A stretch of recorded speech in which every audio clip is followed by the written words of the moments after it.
திருப்பதி தேவஸ்தானத்திற்கு சொந்தமாக சர்வதேச அளவில் கோயில்களை கட்ட தேவையான ஆலோசனைகளை வழங்க குழு அமைக்க அறங்காவலர் குழு ஒப்புதல் அளித்துள்ளது.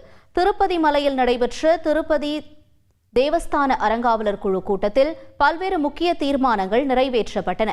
ஆந்திர முதல்வர் சந்திரபாபு நாயுடுவின் ஆலோசனையின்படி நாட்டில் முக்கியமான இடங்கள் சர்வதேச அளவில் ஏழுமலையானுக்கு கோயில்கள் கட்ட முடிவு செய்யப்பட்டது. சர்வதேச அளவில் சொத்துக்களை ஏற்படுத்தவும் இந்த பணிகளை மேற்கொள்ள ஒரு குழு அமைக்கவும் ஒப்புதல் அளிக்கப்பட்டது. திருப்பதி தேவஸ்தானத்திற்கு சொந்தமான Sri Venkateswara institute of medical science மருத்துவமனைக்கு தேசிய அங்கீகாரம் பெற்றுத்தர தேவையான நடவடிக்கைகளை எடுக்க அரசுக்கு பரிந்துரை செய்யவும் முடிவு செய்யப்பட்டது. நடந்து வரும் பக்தர்களுக்காக கூடுதல் மருத்துவ வசதிகள், தேவஸ்தான சேவைகளின் பின்னூட்டம் அறிய அரசுடன் சேர்ந்து ஏற்பாடு செய்யப்படும் என்றும் கூறப்பட்டது.